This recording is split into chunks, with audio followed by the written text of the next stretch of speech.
O Boaventura já está Sim. aqui no Ah, meu bastidor Deus. e eu Ah, já vou põe ele, colocá-lo. põe ele, põe ele. Eu Faz vou tempo que eu não. colocá-lo aqui, porque, enfim, olha o prazer que a gente tem. Olha o Boaventura chegando.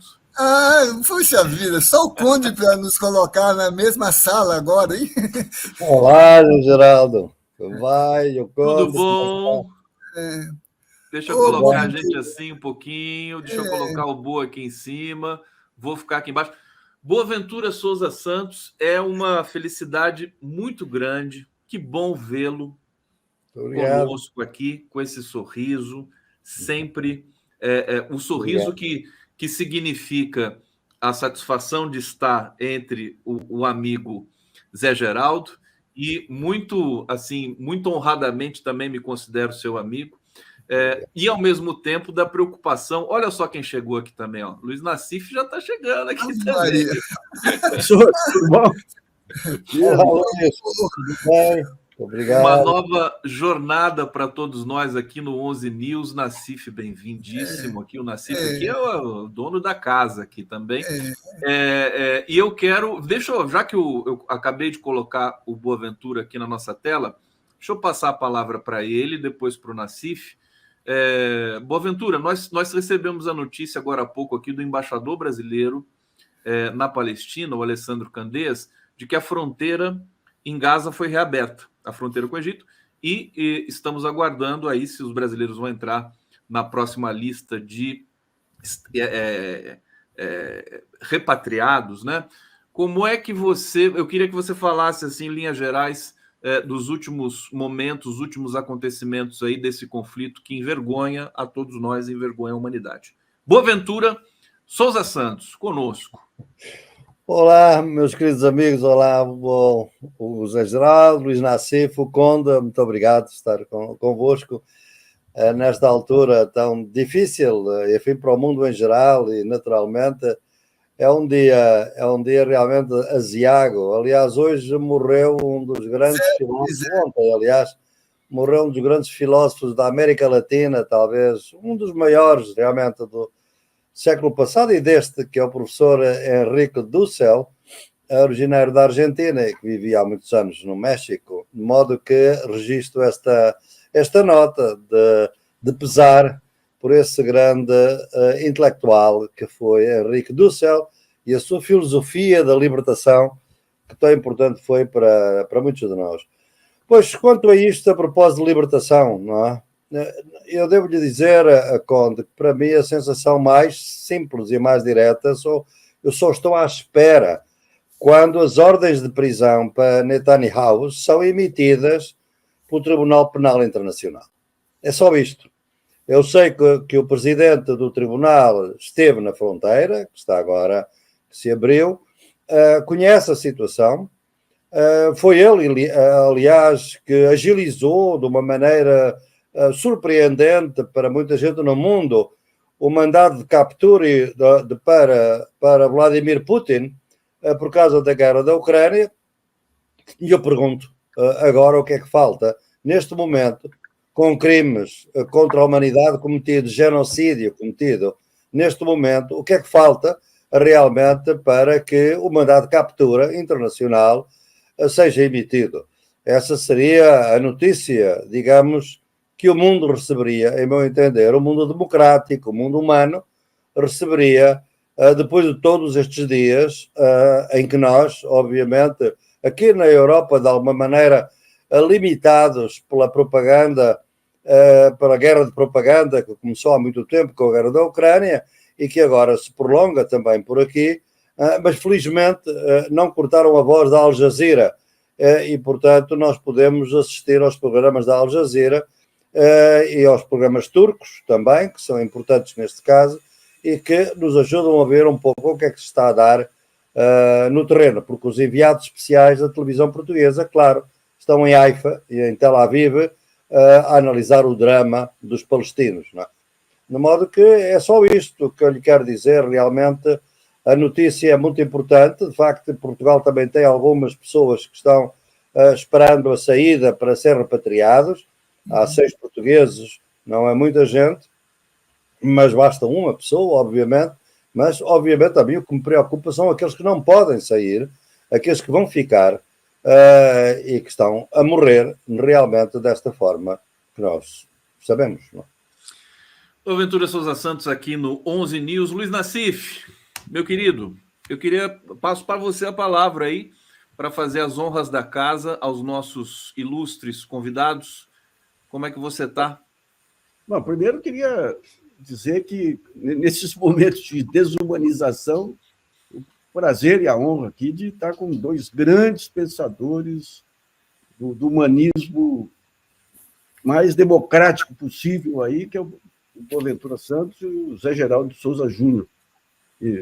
Agora, a questão que a gente vê, eu queria colocar para ambos, é o seguinte: quando veio a guerra da Ucrânia, a gente percebia que havia um descompasso entre, especialmente os governantes europeus e seus eleitores, talvez em função dessa desorganização do mercado de informação, com redes sociais e tudo. E com aquelas primeiras imagens da guerra, todos acharam que poderiam se voltar de novo a ter sintonia com seus eleitores, embarcando, caindo de cabeça assim, na ampliação do conflito, no delém da Rússia, mesmo a gente sabendo que era impossível vitória da Ucrânia, era impossível destruir a Rússia, e mesmo sabendo que com o tempo haveria depois todos os problemas econômicos posteriores sem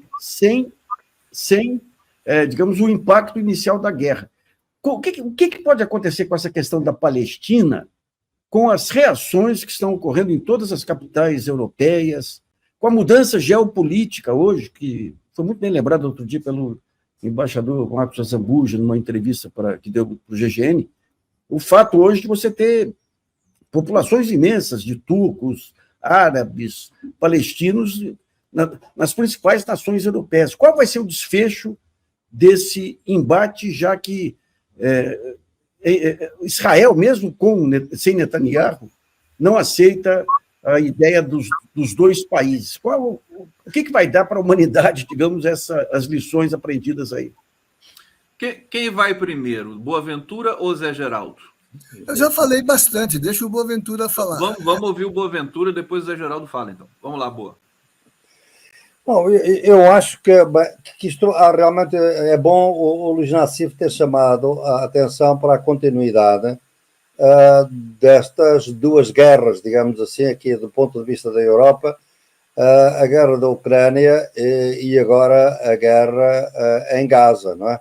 Na Palestina. Há realmente uma grande continuidade, sobretudo porque em ambos os casos nós vemos um alinhamento total, diferenciado, mas que devo depois especificar, um alinhamento da Europa com os Estados Unidos. E os Estados Unidos têm uma estratégia, obviamente, como tem a mesma estratégia que têm na Europa para não permitir a paz na Ucrânia, que foi possível logo, pouco depois da guerra ter instalado a possibilidade, através da intermediação turca, e ela foi impedida pelos Estados Unidos e pela Inglaterra, exatamente pela mesma razão. Os Estados Unidos estão por detrás, neste momento, de não haver um cessar-fogo. Por mais que digam, estão a apoiar incessantemente esta guerra, desde que seja uma guerra contra a Palestina e não uma guerra regional. Portanto, a força toda que colocam ali é uma guerra que eles controlam. Eles controlam a guerra da Ucrânia, neste momento, completamente controlada por eles, e querem que a guerra da Palestina seja também controlada por eles. Não pode ser, obviamente, controlada por eles se entrar o Egito, se entrar, obviamente, o Irão, se entrar a Síria, se entrar em outros países. E daí, realmente, esse poderio de guerra que os Estados Unidos colocaram imediatamente no Mediterrâneo Oriental para evitar qualquer expansão. E, portanto, tal e qual como nós vimos aqui na Ucrânia, eles querem que a guerra fique num sistema que eles possam controlar. E, obviamente, a lógica da Europa tem sido a mesma subserviência em relação aos Estados Unidos, foi agora a mesma em relação à Palestina. Mas é diferente, porque o senhor vê que neste momento Aquilo que nós dizíamos é que não havia Europa, a Europa estava a colapsar precisamente por não ter uma política externa digna e autónoma, ou relativamente autónoma, em relação aos Estados Unidos na guerra na Ucrânia. Agora vê-se que não tem, de maneira nenhuma política externa, porque vê a Presidente da Comissão a ir imediatamente a Tel Aviv apoiar o Netanyahu e dizer que está muito bem, que está totalmente de acordo com a política de Israel depois do ataque do Hamas, e logo desmentida por vários países da Europa que disseram, calma aí, há aqui coisas mais complicadas, e esta senhora entrou num conflito enorme, agora exatamente com o presidente do Conselho Europeu, exatamente o conflito entre eles é um conflito dentro da Europa a respeito desta questão, pelas razões que o Luís Nassif reparou, disse, e muito bem. O que é que acontece aqui? É que aqui a desunião da Europa vai-se notar mais, primeiro porque não podemos esquecer que a Ursula von Leyen é alemã, e aqui temos o problema alemão, e o problema alemão é um problema complicado, o problema alemão foi quem causou 2 guerras na Europa e pode vir a causar uma 3ª guerra na Europa. Estou absolutamente convencido disso neste momento, não é? E, portanto, esse problema é um problema que agora tem uma agudeza enorme. E depois temos os vários interesses dentro da Europa. O Emmanuel Macron é um filho dileto da família Rothschild, tem uma posição, obviamente, que neste momento ninguém entende, proibir as manifestações em França contra a guerra que Israel está a conduzir, que é, no fundo, uma solução final em relação a Gaza. Portanto, é o desmembramento da Europa que nós estamos a assistir, é o fim da Europa como nós a conhecemos. É um bom título para qualquer livro, aliás, é o título do livro que estou a terminar, é o fim da Europa como nós a conhecemos. Ele começou com a guerra da Ucrânia e agora vai acabar exatamente com o modo como a Europa não vai conseguir resolver de maneira nenhuma esta situação, porque está a assistir a uma outra solução final, que no fundo ela tem culpa, porque o que está a acontecer em Israel é parte do colonialismo europeu. E então, se quiser, podemos conversar um pouco depois, porque aqui está uma solução colonial em que nós estamos, e esse colonialismo é europeu e tem que assumir as suas responsabilidades e não está a assumi-las de maneira nenhuma.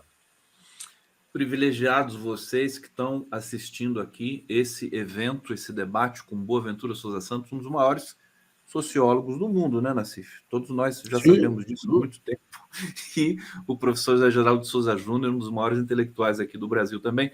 Zé Geraldo, olha, deixa eu só pedir para o público aqui, para dar o like aqui na nossa transmissão, se inscrever no nosso canal, e daqui a pouco eu vou ler comentários, estão chegando aqui muitos comentários, pagos, inclusive, que eu vou querer ter o prazer de trazer na sequência. Não sei se o Nassif quer ponderar alguma coisa antes de eu passar para o Zé Geraldo? Não, vamos ouvir o professor Zé Geraldo. Vamos ouvir o Zé Geraldo, então, sobre essa questão. Deixa eu abrir aqui o microfone do Zé. Estou comigo? Sim. Então, esse comentário do Boaventura, né, mostra o balizamento desse tema, que é um estertor de colonialismo. Coincidência que Dussel morra hoje, né? Ele que enfrentou tantos temas da decolonialidade.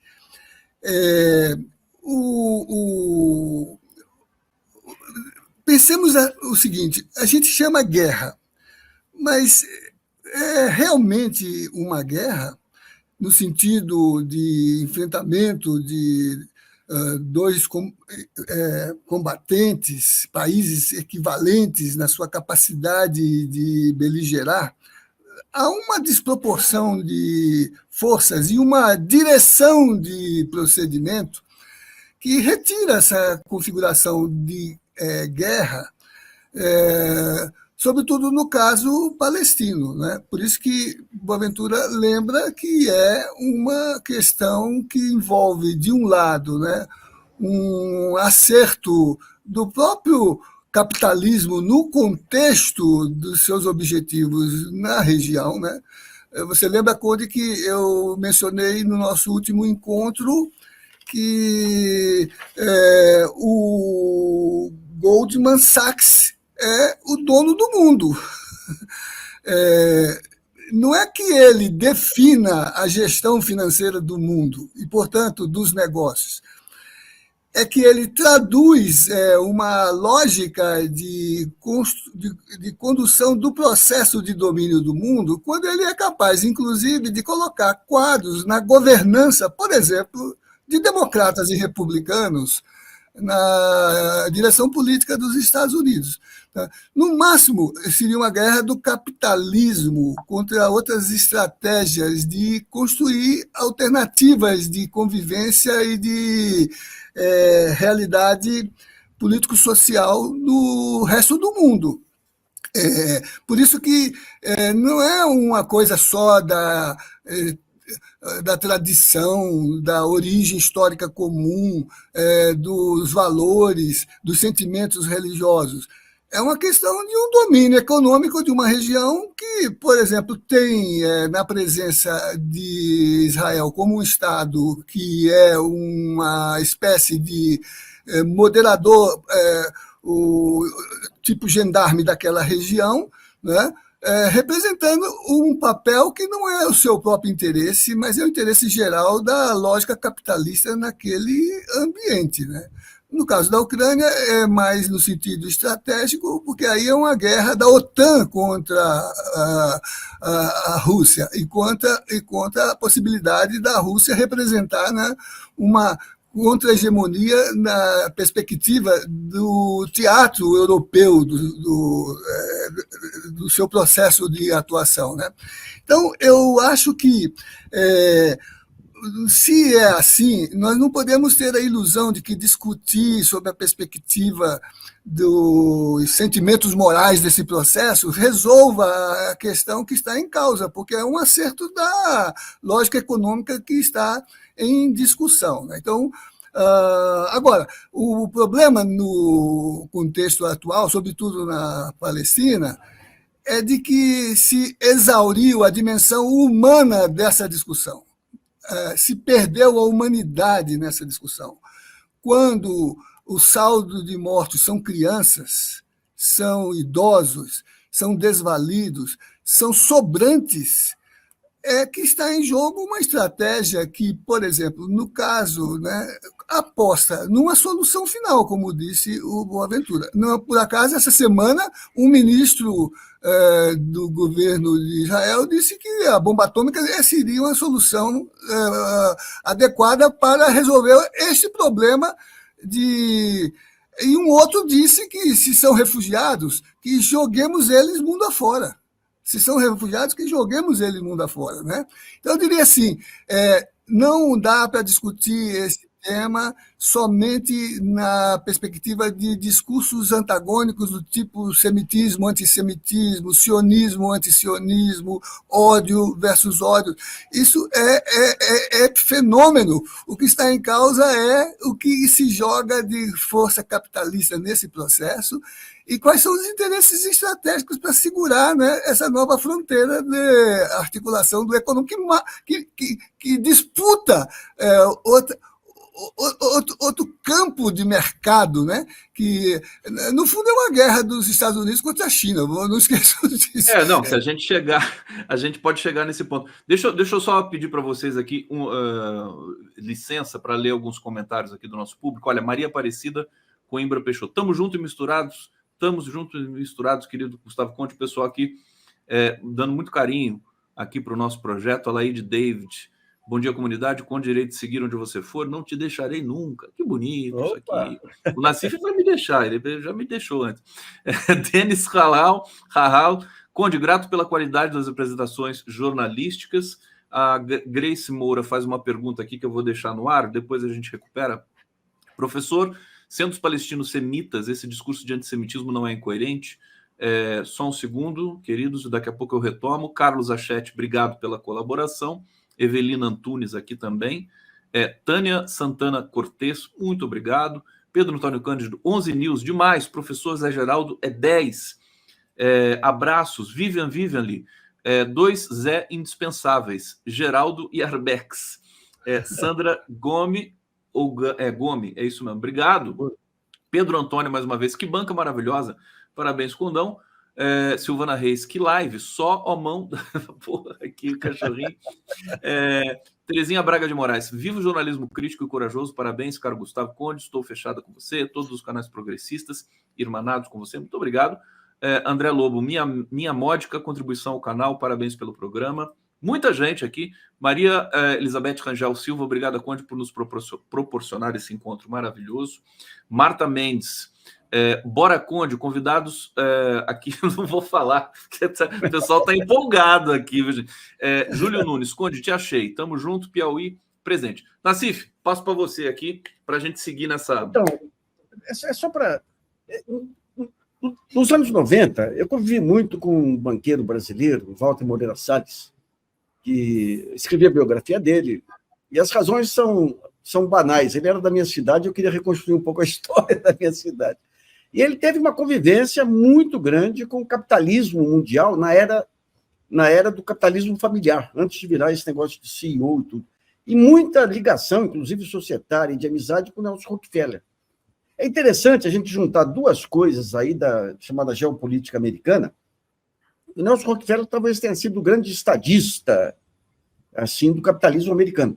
Ele, na viagem de núpcias dele, ele foi para a Índia e ficou espantado com a violência do colonialismo britânico na Índia. E ele voltou para os Estados Unidos disposto a trazer uma nova lógica aí ideológica, né? Ele achava, inclusive, que era trazer o modo de vida, o modo de negócios capitalista para os demais países. Ele achava que a América Latina, o desenvolvimento da América Latina nesses moldes seria uma New Deal americana. E ele começa a trazer para cá todos aqueles pontos do modelo capitalista americano que interessavam, obviamente, a ele.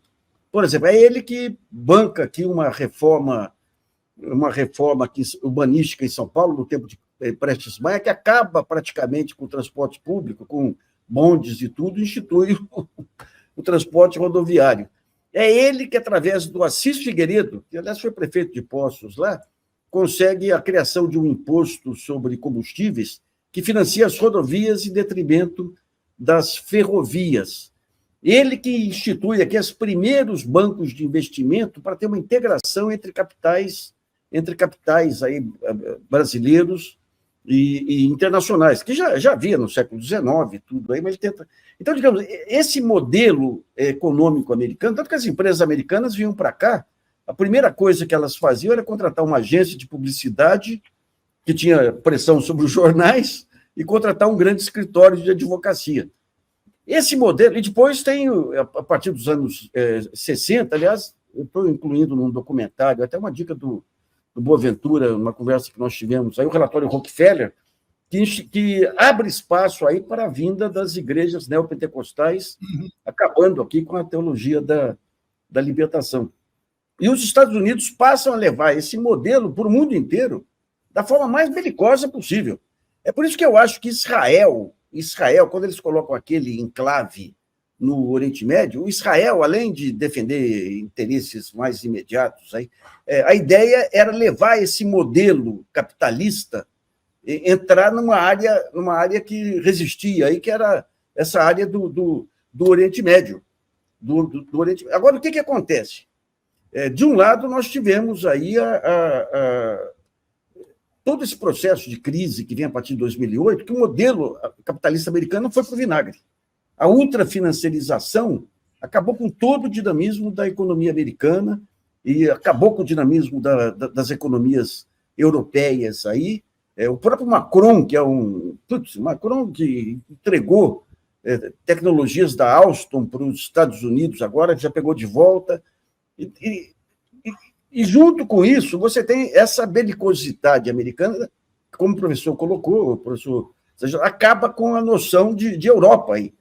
Então, você tem um fracasso do modelo econômico, você tem o fracasso desse modelo belicista americano. Essa crise, com todas as imagens que vêm à tona, ela rompeu com uma blindagem que fazia com que nós víssemos todos nós, o mundo ocidental visse todos os demais como bichos. A imagem de pais chorando em cima de filhos mortos aí tem mais impacto do que qualquer articulação aí da mídia ocidental, né? Então você passa a humanizar, perceber que tem um mundo com gente que nem a gente, com famílias, e no momento em que a China avança também com a sua geopolítica da paz, né? Então, crises como essa provocam mudanças centrais. O professor Boaventura já colocou um, que é o desmanche da Europa. O que mais que podemos aprender dessa crise? O que mais que virá de mudança radical, sabendo que é uma marca definitiva do declínio americano e sabendo que toda grande potência não perde o cetro sem lutar. O que esperar? Boaventura. Bem, eu acho que talvez fosse bom, eu concordando com tudo o que acabou de ser dito, eu acho que seria bom termos aqui uma perspectiva um pouco histórica também de tudo isto que se passou, não é? Porque nós temos que ver que ali por início, meados do século XIX, que é exatamente quando o capitalismo europeu está com uma necessidade de expansão, é a partilha da África, é tudo isso, o Oriente Médio passa a ser muito importante, exatamente pelos seus recursos. Aí domina, obviamente, ou quer dominar o Império Britânico, está aí em colisão com o Império Otomano, e é muito importante controlar aquela região. E naquela região estão a surgir nacionalismos nesta altura. E esses nacionalismos são alguns fortes, por exemplo, o de Mohamed Ali, do Egito, e que realmente surge ali a possibilidade de ter um grande país no Médio Oriente, onde estaria o Egito, a Síria, etc. O Império Britânico, nesta altura, tem muito interesse em que isto não ocorra nessa altura. Porquê? Porque, fundamentalmente, perdia-se aqui um controle não só de possíveis recursos naturais, mas também a possibilidade dos negócios para o Oriente. E, portanto, aquela passagem que é, obviamente, histórica em todo o processo da Eurásia, a Rota da Seda, ela não podia ser posta de maneira nenhuma em causa. E é aí, pela primeira vez ainda no século XIX, se abre o primeiro consulado em Jerusalém, o consulado inglês, e que se começa a vir com esta ideia da necessidade dos judeus a terem a sua própria pátria. Uma ideia que, de começo, não é nada popular entre os judeus, de maneira nenhuma. O sionismo, todos nós, que temos tantos amigos e com quem temos trabalhado, com tantos amigos judaicos, judeus e não judeus, sabemos muito bem a divisão entre eles, porque exatamente de um ponto de vista religioso é mesmo problemático se o Estado de Israel deve existir. E toda uma corrente teológica que vem de há muito tempo, não vou entrar em detalhes, que mostra realmente que a ideia de um Estado judaico é uma contradição nos termos, porque é um povo, não é um Estado. E essa foi uma questão que foi muito debatida entre os judeus no final do século XIX. A ideia do sionismo, por incrível que vos pareça, não começou por ser uma ideia dos judeus. Foi uma ideia do Império Britânico para ver se conseguia fraturar de alguma maneira a presença árabe no Médio Oriente. E era muito importante que o fizesse exatamente utilizando os judeus. Com uma pequena minoria que vivia na região, que é hoje a região da Palestina, era uma pequena minoria ao lado de árabes, etc. Todos, como dizia a pessoa que chamou a atenção, tanto árabes como judeus são os povos semitas. Eles são povos semitas, todos eles. A ideia do antissemitismo é uma ideia em si mesmo construída realmente artificialmente neste momento como um slogan, como se diz hoje, anticomunismo sem haver comunismo, ou etc. Quer dizer, são coisas deste tipo. Agora, quando nós vemos que depois a própria Europa, muito antes de Hitler, os pogroms contra os judeus em 1881 no Império Russo foram tremendos, não é? O Affaire Dreyfus, por exemplo, no final do século XIX, é outro dos grandes affaires anti-judeus, antissemitas, diríamos agora, que realmente fazem com que alguns teóricos, já antes o Moses Hess, depois Theodor Herzl, Pinsker, que são aqueles que vão teorizar a ideia de que é necessário, eventualmente, um Estado judeu. Claro que, como os judeus são de várias origens, são de vários países, são de várias línguas, têm uma coisa em comum, que é a religião. E é essa a ideia de que o sionismo é um Estado religioso, é um Estado judaico, e começa a formar-se realmente essa ideia, e é depois muito apropriada pelo povo, pelos próprios judeus, mas com muita divisão. Por exemplo, quando o sionismo na própria Alemanha, nos anos 30, que é apenas uma pequena associação de judeus, não é de maneira nenhuma a maioria dos judeus na Alemanha, eles entram inclusivamente em negociações com Hitler. São eles, por exemplo, que promovem a ideia de que os judeus devem ir para a Palestina, aqueles que quiserem. E realmente o Hitler chega a um acordo, em 1932, e dá essa possibilidade, com aquelas condições que a gente sabe nazis, isto é, ele confisca uma boa parte da riqueza desses judeus e a outra parte eles podem levar com eles. E levam-na, mas vão depositar aonde? E aqui vemos o problema do Nassif. O banco inglês, o Banco de Jerusalém. É esse banco que fica cativo de todos os depósitos dos judeus que quiserem ir para a Palestina. Não vão mais, não se sabe exatamente ao todo, os números oscilam entre 30 mil e 60 mil judeus que foram, nessa altura, para a Palestina. Porque é realmente de saber que a tal solução final, que não é tal, é uma coisa horrível, do Hitler, foi a última solução, porque ele tentou, efetivamente, era expulsar os judeus da Alemanha. E se os europeus quisessem e pudessem, naquela altura, apoiar essa política no sentido de receber judeus nos seus países, já havia em vários países, mas receber mais judeus nos seus países, não haveria solução final. O problema é que nenhum país quis aceitar os judeus. Como agora não querem aceitar os refugiados que atravessam o Mediterrâneo, quer dizer, é a mesma lógica. Só que os judeus estavam aqui realmente há muitos séculos, não é? E, portanto, é exatamente esse antissemitismo que vai levar, que é beneficiário, obviamente, o próprio imperialismo tem interesse em que realmente se coloque aquela cunha, digamos assim, no Oriente Médio. E é por aí que depois a Europa, em 1948, se encontra esta solução, que é uma solução colonial.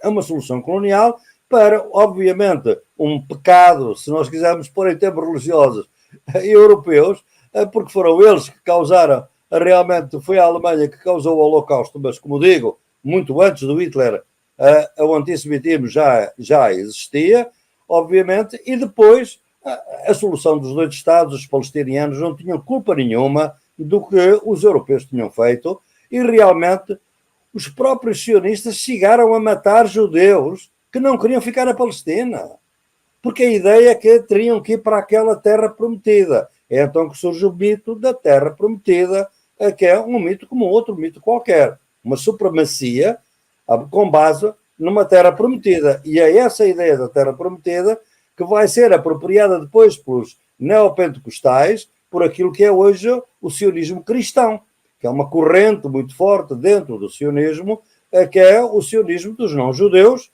digamos assim, o que se chama esse cristianismo sionista, onde estão muitos desses brasileiros que estão, de alguma maneira, ou que ficaram, ou que estavam nessa altura em Israel, pertencem realmente a essa corrente religiosa. Agora, depois vêm os outros argumentos económicos mais recentes. Uma coisa que é muito pouco conhecida é que há uma alternativa à Rota da Seda, como sabem, desde 2013, pelo menos, a China tem vindo a estabelecer a Rota da China, a Rota da Seda e do Cinturão com milhões, trilhões de dólares ao longo deste tempo. Bem, qual é a grande obsessão, porque cá estamos nós sempre na questão da China, é a questão das alternativas, não é? E as alternativas à Rota da Seda. O G20, por exemplo, na última reunião, dedicou exatamente mais uma vez a ideia da alternativa. Sabem que uma alternativa vem da Índia e atravessa a Palestina e vai para o porto de Haifa. E em Haifa é transferidos os produtos para o porto do Pireu e está na Europa.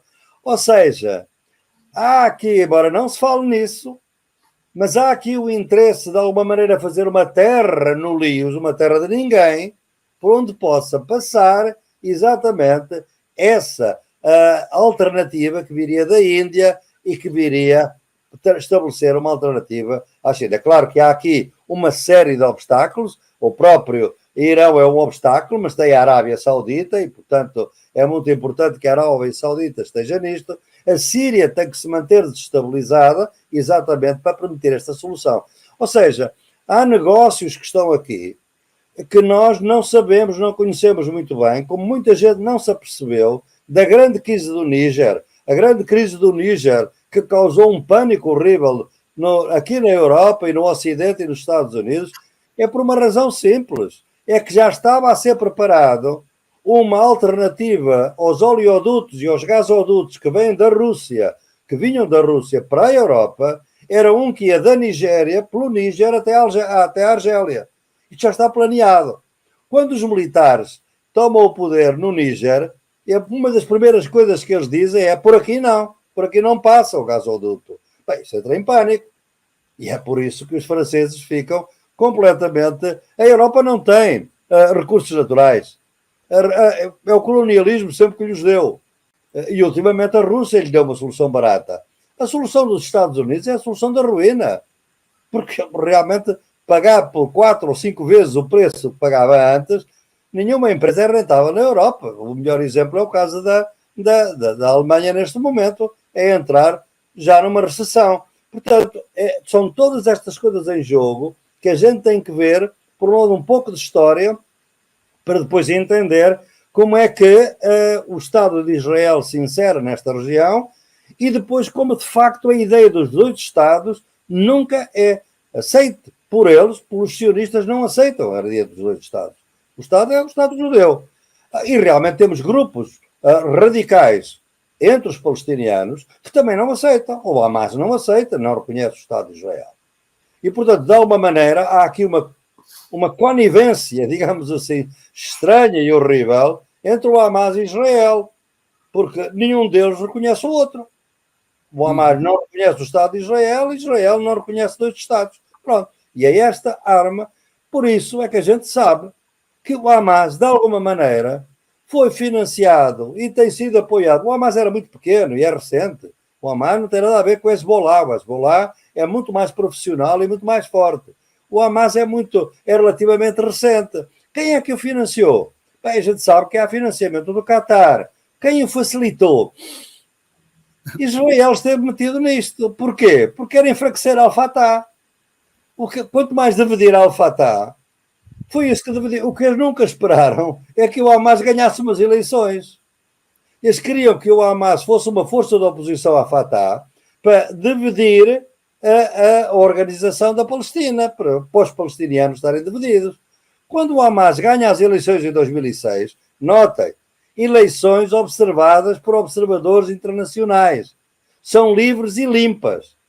Só que, obviamente, o Hamas era hostil ao Estado de Israel, não o reconhecia. Não se pôde reconhecer. E a partir de então que entrou, obviamente, a grande prisão a céu aberto, que é Gaza. Esta é a história. Onde é que está a democracia? Porquê é que os ocidentais só favorecem a democracia quando ela lhes favorece e serve os seus interesses? Quando não serve os seus interesses, são terroristas. O Hamas é praticamente uma criação, como foram os Talibã, como foi o Al-Qaeda, é uma criação de financiamento norte-americano. Acabou.